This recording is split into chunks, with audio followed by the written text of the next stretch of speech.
جہاں اعتبار ہوتا ہے وہیں سے ڈسا جاتا ہے۔ ہم باہر کی بات کرتے ہیں، سڑکوں کی بات کرتے ہیں، میدانوں کی بات کرتے ہیں، لیکن گھروں میں ہمارے بچے زیادہ غیر محفوظ ہو جاتے ہیں کیونکہ وہاں ان کی بات سننے والا کوئی نہیں ہوتا۔ تو اپنے بچوں کی باتیں سنیں، اپنے بچوں کے دوست بنیں تاکہ وہ اپنی باتیں آپ سے شیئر کریں۔ انہیں پوچھیں کہ کوئی انہیں غلط نظر سے تو نہیں دیکھ رہا، کوئی انہیں غلط طریقے سے ٹچ تو نہیں کر رہا، کیونکہ اکثر بچوں کو یہ کہہ کر کہ تمہارے والدین کو قتل کر دیں گے، تمہیں مار دیں گے، ڈرا دیا جاتا ہے اور بچے کی شخصیت مسخ کر دی جاتی ہے۔ اور آج کل تو ڈرایا نہیں جاتا، مار ہی دیا جاتا ہے، بے جان چیز کی طرح، ایک کاغذ کی طرح ٹکڑے ٹکڑے کر کے پھینک دیا جاتا ہے۔ اور یہ محبت نہ ہونے کے اسباب ہیں، شخصیت میں وحشت اور درندگی کے جذبے پنپنے کی علامت ہیں۔ خیر کی طرف لوٹنے کی ضرورت ہے اور اس کے لیے ماؤں کو اپنے بچوں کی پرورش کرتے ہوئے شروع سے انہیں انسان کی عزت کرنا سکھانا ہے، اس کی جان کی حفاظت کرنا سکھانا ہے۔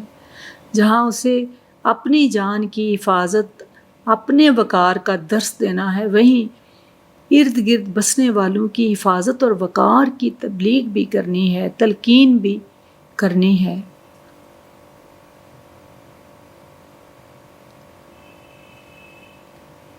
ورنہ حالات بد سے بدتر ہوتے جائیں گے، یہ معاشرہ جنگل بن جائے گا۔ معاشرے کو جنگل بننے سے ہم سب مل کر بچا سکتے ہیں۔ حکومت قوانین بنا سکتی ہے اور وہ بناتی رہتی ہے۔ پولیس کتنے لوگوں کو پکڑ سکتی ہے۔ ہر بندے کے ساتھ ایک پولیس افسر نہیں ہو سکتا، ایک سپاہی نہیں ہو سکتا۔ ہر معاشرے کے ہر فرد کو اپنا فرض سمجھ کر سپاہی کا رول ادا کرنا ہے، اپنی زمین کی حفاظت کرنی ہے، اپنے لوگوں کی حفاظت کرنی ہے، اپنی قدروں کی حفاظت کرنی ہے۔ اپنے بچوں کو دیکھیں کہ وہ سوشل میڈیا پہ کیا دیکھ رہے ہیں،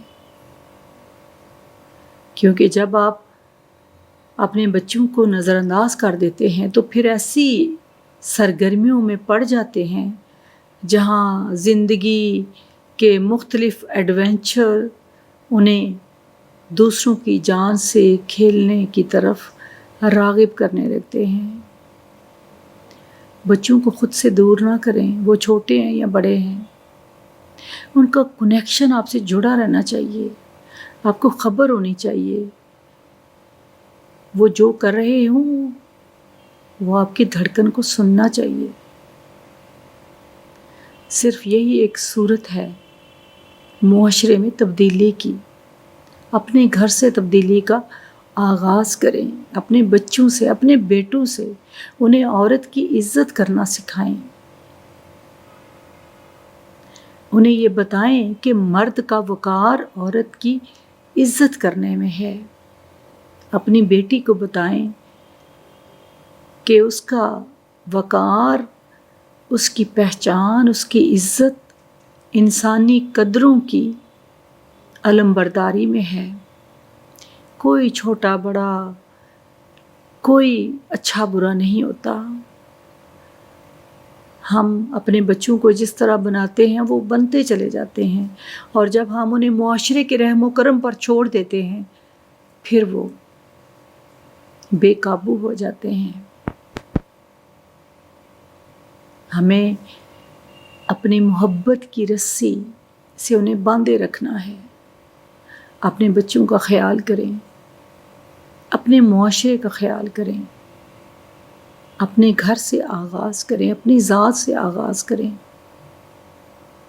والدین کا فرض صرف بچوں کو اچھا کھانا، کپڑے سیر و تفریح اور دیگر آسائشیں نہیں، بلکہ ان کو اچھا انسان بھی بنانا ہے، اور اس کے لیے انہیں لیکچر نہیں دینا، انہیں کر کے دکھانا ہے، اپنے عمل سے راغب کرنا ہے انسانیت کی طرف، محبت کی طرف، وقار کی طرف، احترام آدمیت کی طرف۔ شکریہ۔